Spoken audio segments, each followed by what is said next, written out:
Muy buenas tardes a todos. Les pido el favor que tomen su lugar y vamos a empezar el simposio sobre VIH pediátrico. Mi nombre es Jaime Patiño, yo soy pediatra infectólogo que trabaja en Fundación Valle de Lili.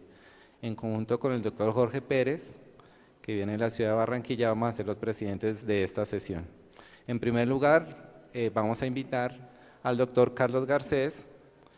Él viene de la ciudad de Medellín, es médico de la Universidad CES, pediatra de la Universidad Militar Nueva Granada, hizo su entrenamiento como especialista en enfermedades infecciosas en la Universidad de Antioquia, trabaja como pediatra infectólogo en la clínica Cardiovid, en la clínica Las Américas AUNA y Fundación Antioqueña de Infectología. Se desempeña como profesor de la Universidad de Antioquia y CES y además pues, es miembro de la Asociación Colombiana de Infectología, de la Sociedad Colombiana de Pediatría y de la Sociedad Latinoamericana de Infectología. Él nos va a hablar sobre VIH en pediatría, las generalidades. Bienvenido, doctor Garcés.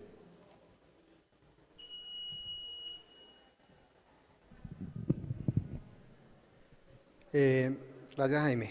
Bueno, primero que todo, muchas gracias a los organizadores por la invitación.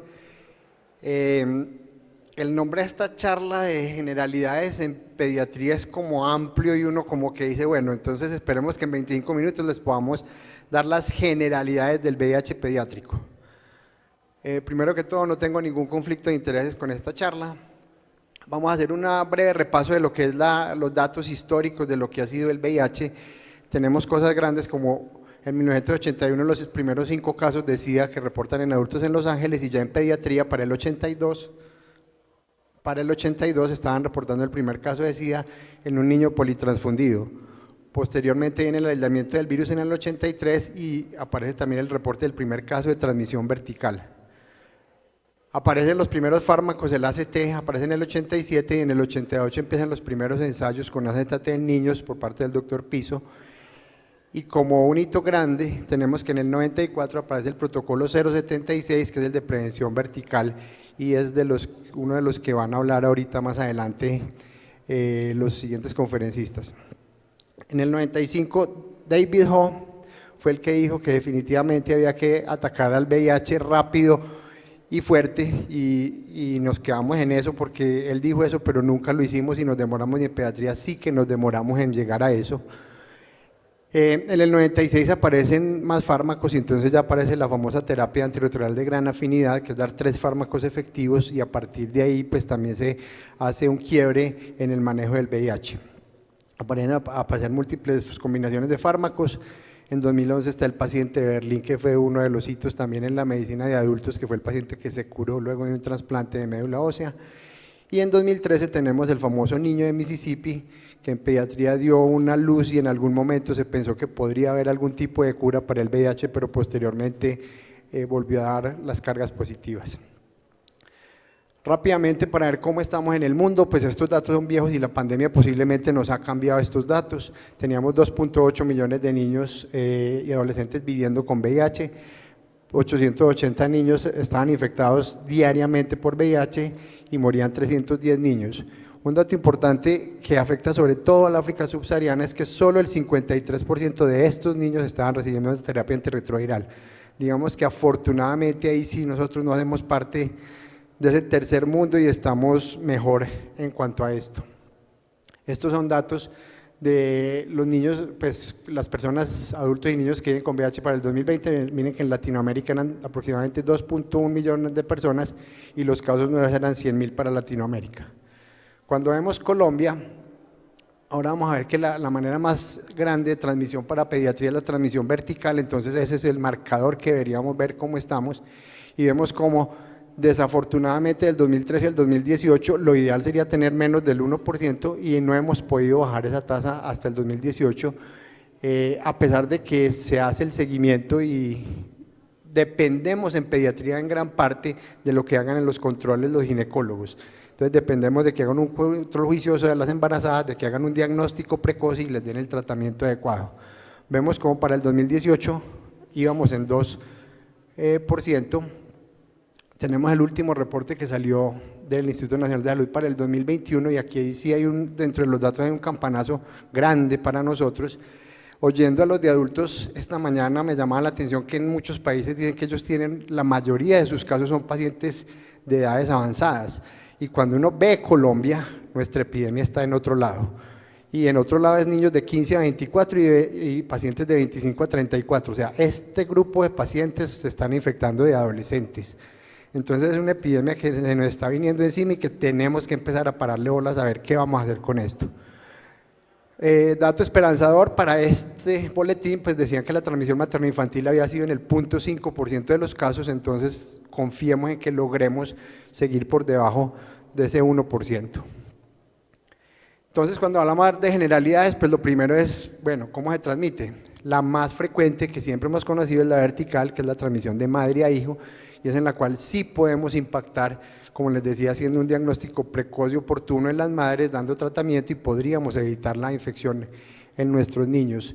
De hecho, en muchos países pues no han vuelto a ver niños con VIH, de cuenta de que tienen un buen sistema de control en las embarazadas. Transfusiones de hemoderivados, que afortunadamente ya es exótico pues que veamos esto. Contacto sexual y uso de drogas IV, yo pienso que va a ser uno de los que nos va a empezar a impactar, y sobre todo lo que les decía con los adolescentes, entonces sería una de las cosas que hay que empezar a parar bolas.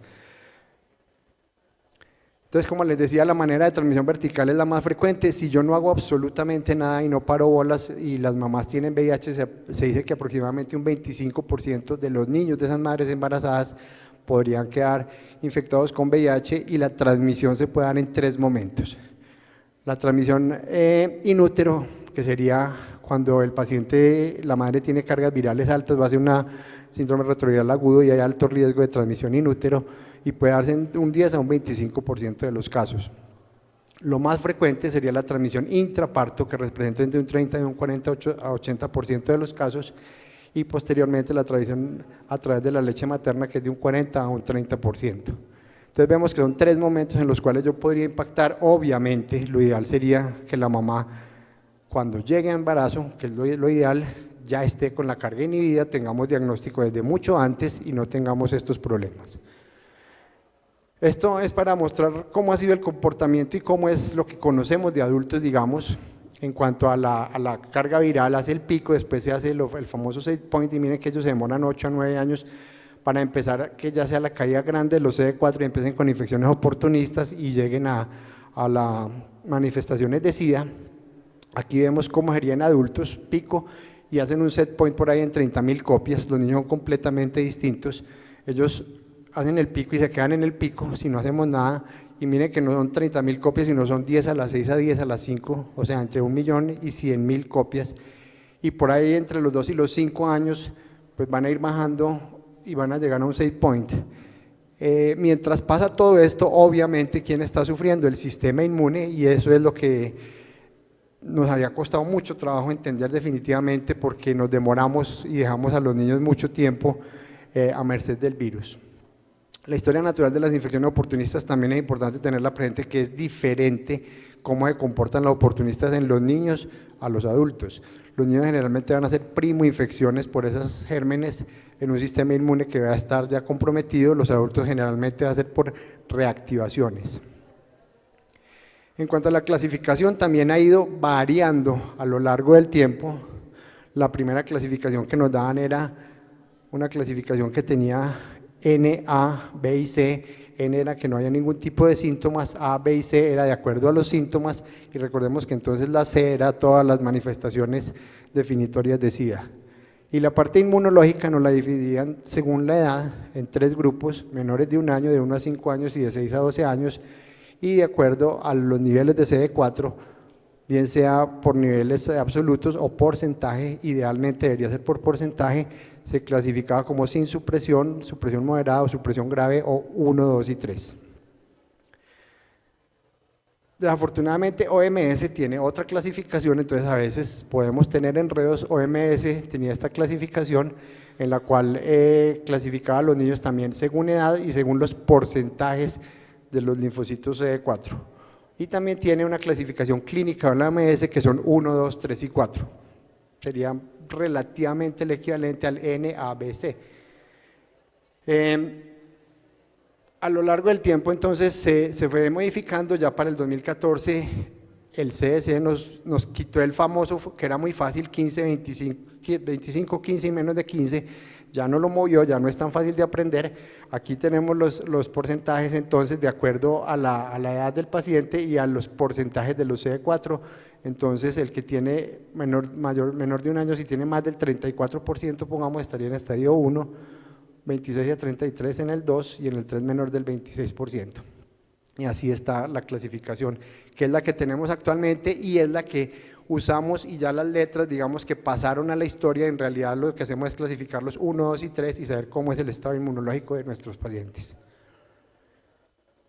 En cuanto al diagnóstico, entonces tenemos las pruebas de anticuerpos y la medición de ELISA, las pruebas moleculares que ya ahorita nos la explicaron muy bien, lo que es el ADN y el ARN viral, cómo se miden, y las pruebas de genotipificación, que a lo largo de la historia y lo que hemos visto, al principio era difícil, yo creo que todavía es difícil, pero menos lograr hacer genotipificación. Lo ideal sería hacer tipificación de entrada. La genotipificación todavía no podemos decir que hemos logrado eso, pero con la primera falla terapéutica pues ya podríamos estar haciendo genotipificación y evitar estar haciendo cambios pues a ciegas. Importante en cuanto al diagnóstico, recordar que pediatría tiene una particularidad, que son los niños que ya están expuestos con una madre que es VIH positiva. Recordemos que entonces las pruebas de ELISA, las de anticuerpos, en los primeros 18 meses no nos van a ser útiles porque van a reflejar posiblemente paso de anticuerpos maternos. Entonces en estos pacientes menores de 18 meses que ya sabemos que hay exposición al VIH, pues lo que se debe pedir es prueba molecular. Si es un paciente que no tenemos dato de exposición, podría pedirse una ELISA como prueba inicial. Esto ha sido la historia y vemos que ya van en las pruebas de quinta generación de ELISA, que han ido mejorando, la ventana se ha ido acortando y esto nos ha ido llevando a diagnósticos más precisos. En cuanto a la progresión, entonces en pediatría sabemos que hay 3 tipos de comportamiento de los niños. Digamos que hay unos que son de comportamiento rápido, que son un 10 a un 15%, son los niños que en los primeros 5 años empiezan a hacer manifestaciones. Generalmente en el primero o segundo año ya están haciendo cuadros graves y muchos de ellos en el primer año los oportunistas aparecen. El neumocistis es uno de los principales que vamos a tener ahí al lado de citomegalovirus, con niños que llegan a la unidad de cuidado intensivo rápidamente por cuadros pulmonares y con gran deterioro del estado inmunológico. Este serían los niños que tienen una evolución rápida y sobrevida a los 5 años sería el 50% si no hacemos ningún tipo de terapia.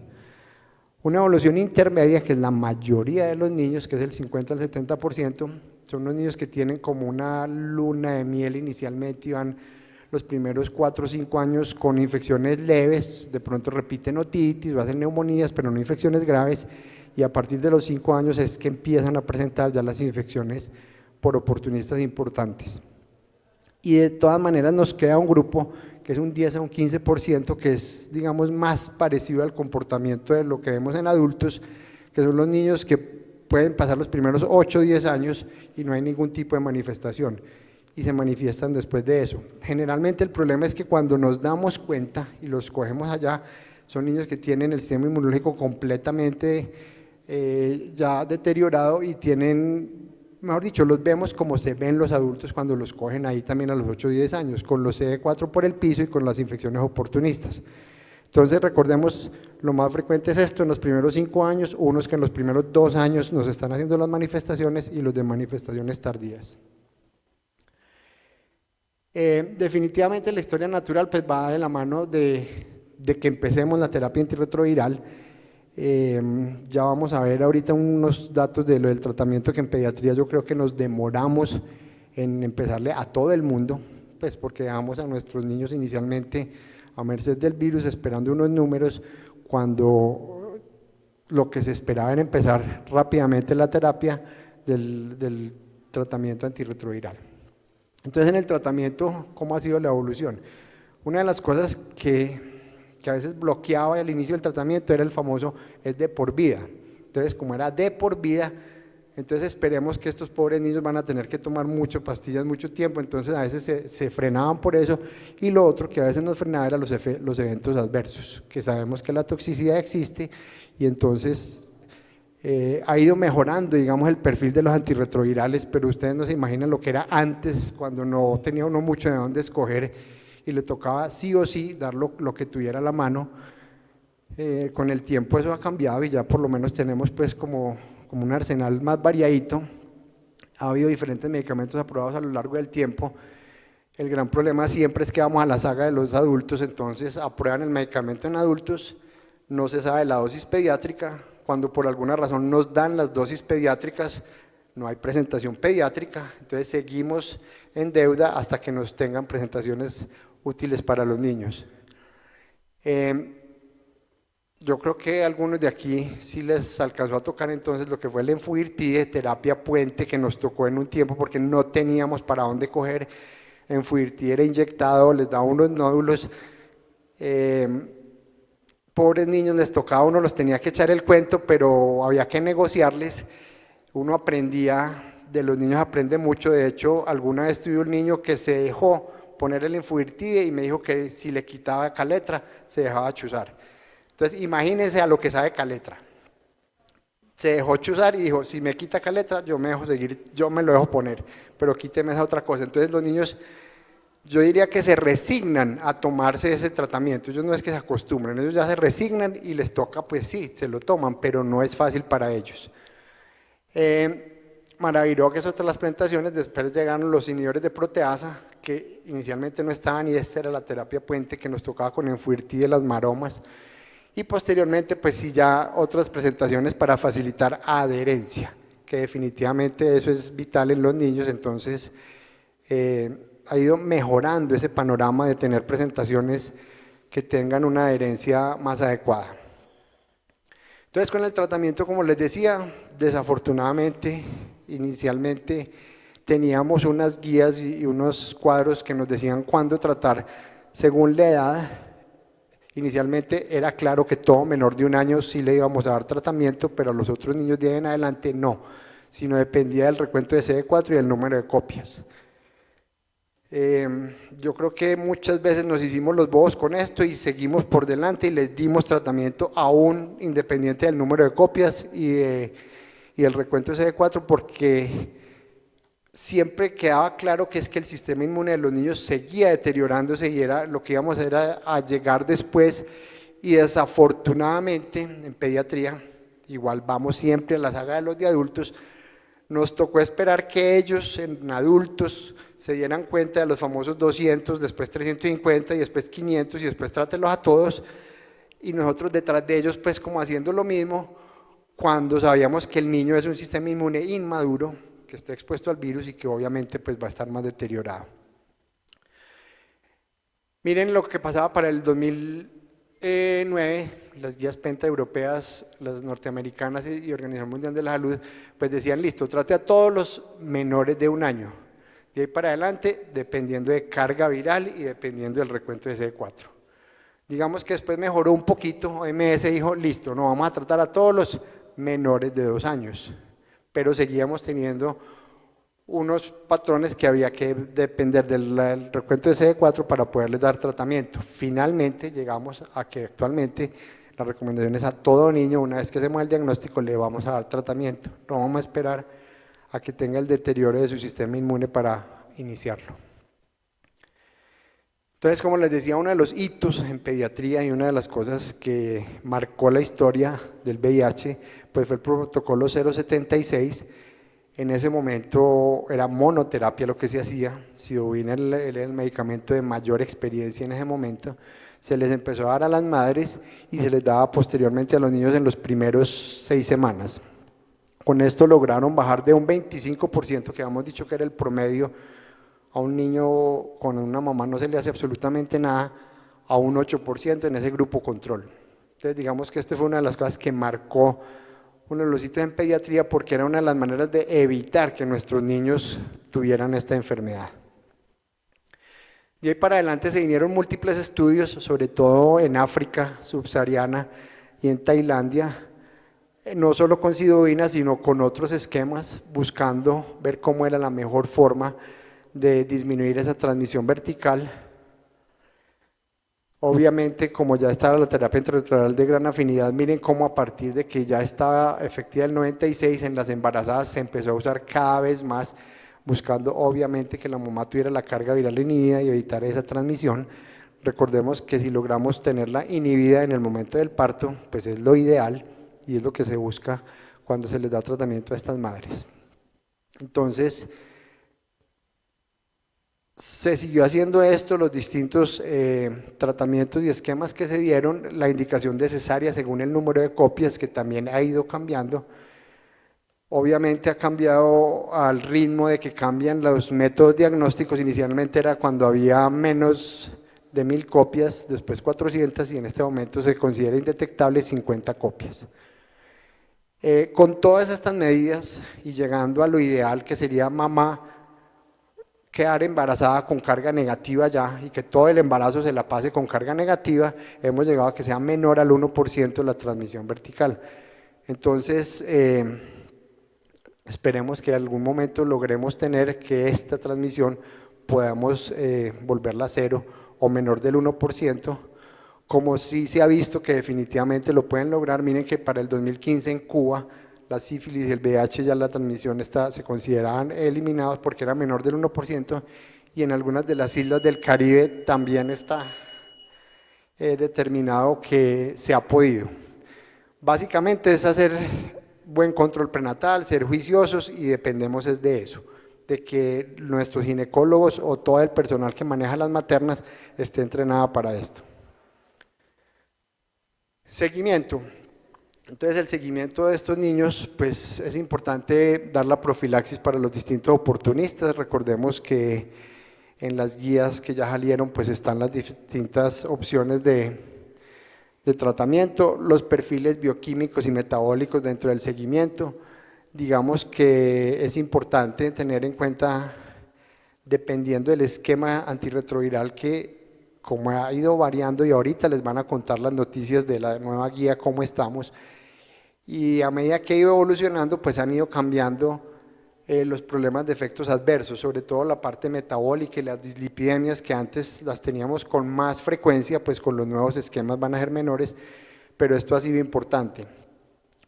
Esquema de vacunación, también en la nueva guía quedó pendiente, quedó ya establecido cómo debería ser la vacunación en todos estos niños, y quedó también esta parte que siempre ha sido como un hueco que hay ahí, porque en todas partes se definían los niños como hasta los 13 años cuando hablan de VIH, pero en pediatría hablamos hasta los 18, entonces eso fue un hueco que quedó ahí entre los 13 y los 18 como de nadie, y digamos que definitivamente ahí no hay nada que hacer. Los pediatras somos los que tenemos entrenamiento en adolescentes, punto. Los internistas no tienen, ni les interesa, ni les gusta, ellos no quieren ver un adolescente, porque no es fácil. Entonces, desafortunadamente a veces les llegaban a ellos y eso era difícil, porque pasar del manejo de un pediatra al manejo de un internista, posiblemente va a haber choque con el paciente y le va a costar trabajo. Entonces, la idea es esta transición que sea adecuada. Adecuada quiere decir que a lo largo de un año se vayan haciendo consultas intermitentes, todo esto que hoy ya está establecido en la guía también, porque es importante esta parte de la transición, que sea lo más óptima posible, porque sabemos que los adolescentes son un mundo completamente distinto y son los más difíciles de tener en cuanto a la adherencia, son los que más trabajo nos cuestan. Entonces tenemos que las metas urgentes, se suponía que para el año 2020 era el 90-90-90, o sea 90% de los pacientes diagnosticados, 90% en tratamiento y 90% con carga inhibida, cosa que no se consiguió. Para el 2030 la meta es 95-95-95, se supone que si lográramos llegar a esto, serían solo 200.000 más infecciones por el VIH o menos, y esto sí es importante, la discriminación cero sigue siendo desde siempre. Entonces serían nuestras metas a futuro. Entonces con los niños tenemos unos dilemas y unos retos cuando estamos manejando estos pacientes. Empezamos con problemas como la información del diagnóstico al niño. Definitivamente lo ideal es que haya programas donde el niño vaya y siempre encuentre a la misma gente, donde esté psicología, donde esté trabajo social, donde esté enfermería, donde esté el químico farmacéutico, todo el mundo integrado, todos hablando el mismo idioma, entonces debería ser lo ideal. Y ya con base en esto, pues ir definiendo los programas, cuándo se va a hacer la información del diagnóstico al niño y la parte de confidencialidad, que es otra de las cosas a veces importantes de ir enseñando en los colegios, en las guarderías, todo esto. E integración social y escolarización, entonces depende de esto. Ensayos clínicos en pediatría, pues obviamente siempre ha sido difícil y son a veces escasos los datos que tenemos, pero han ido mejorando y hemos ido teniendo ya datos de muchos de los medicamentos que antes no teníamos datos en cuanto a cómo hacer la presentación terapéutica adecuada y la dosificación, que inicialmente pasaba hacían el estudio en adultos, a veces hacían el estudio en pediatría, pero resulta que la presentación que usaban para el estudio nunca nos llegaba a nosotros, entonces era igual, seguíamos teniendo unas tabletas de adulto que no había manera de manejar a estos pacientes. En cuanto a efectos secundarios, importante entonces tener presente todos los efectos secundarios que puedan tener, obviamente con los nuevos esquemas han ido mejorando, eso va a mejorar la adherencia, es importantísimo el compromiso de los cuidadores, recordemos que los niños, muchos de estos niños no tienen papás, entonces son sus cuidadores a los que nos va a tocar entrenar para toda esta parte del manejo. Se nos vienen cosas grandes encima, ahora que vamos a ver a los adolescentes, profilaxis preexposición, ¿qué vamos a hacer con eso en muchos de estos pacientes? Importante también ir teniendo presente lo del autotest y las pruebas diagnósticas en el punto de atención. Y este último, pues viendo el chat que tenemos de infectología pediátrica, eso es un desastre definitivamente porque salieron las guías, todo se hizo muy juicioso, pero no hay medicamentos.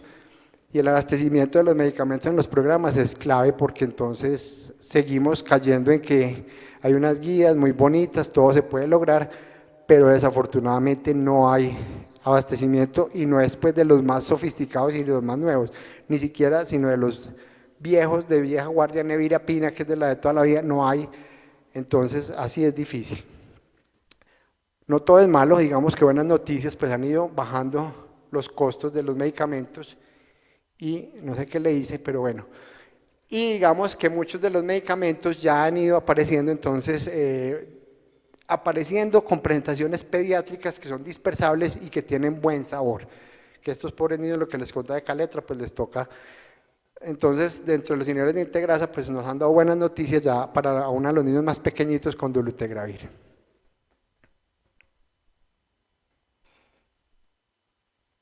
Me quedó pegado.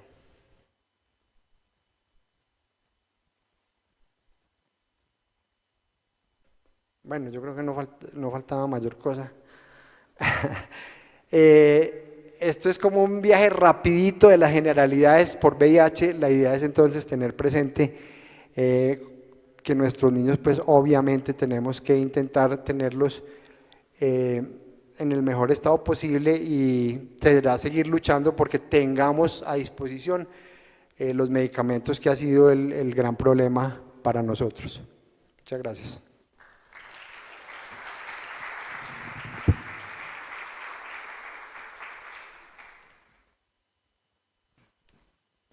Muchas gracias, doctor Garcés, por su charla. Nos hizo un paseo y un recorderis de los 30 años del VIH en la población pediátrica.